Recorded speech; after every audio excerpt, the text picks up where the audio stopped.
মুর্শিদাবাদে দুটি আসনেই জয়ী হুমায়ুন কবির, দুই আসনেই তৃতীয় স্থানে তৃণমূল। মুর্শিদাবাদের রেজিনগরে ৫৮,৮৭৬ ভোটে জয়ী আমজনতা উন্নয়ন পার্টির প্রার্থী হুমায়ুন কবির। নওদায় ২৭,৯৪৩ ভোটে জয়ী হুমায়ুন কবির। রেজিনগরে বিজেপি প্রার্থী বাপন ঘোষকে ৫৮,৮৭৬ ভোটে হারালেন হুমায়ুন কবির। তৃতীয় স্থানে চলে গেলেন তৃণমূল প্রার্থী আতাউর রহমান। নওদাতেও হুমায়ুনের বিজেপির রানা মণ্ডলকে ২৭,৯৪৩ ভোটে হারালেন। এখানেও তৃতীয় স্থানে তৃণমূল কংগ্রেস।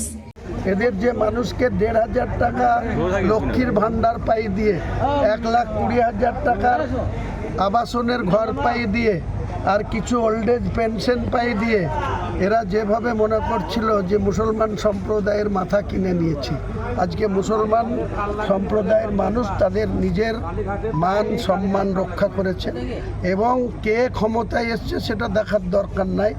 একটা স্বচ্ছ ভাবমূর্তির সরকার গঠন হোক বাংলায়, আর এরা যদি আবার ওই রাস্তায় হাঁটে আবার এদেরকেও ছুঁড়ে ফেলবে বাংলার মানুষ।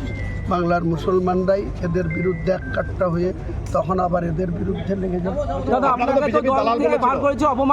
কে বিজেপির দালাল? আজকে বললাম তো, এদের দলের এত বড় বড় কথা বলছিল কালকে না দুদিন আগেও, বলছিল ২২৫টা পাবো এবং ৫০০, ১,০০০, ২,০০০ ভোটে জিতলে রিকাউন্ট করে আবার কেউ যেন না ছাড়ে। এখানে তো মাত্র ৪১,০০০ ভোট পেয়েছে, বিজেপি পেয়েছে ৬৪,০০০, আমি পেয়েছি ১,৩০,৮০০ কত।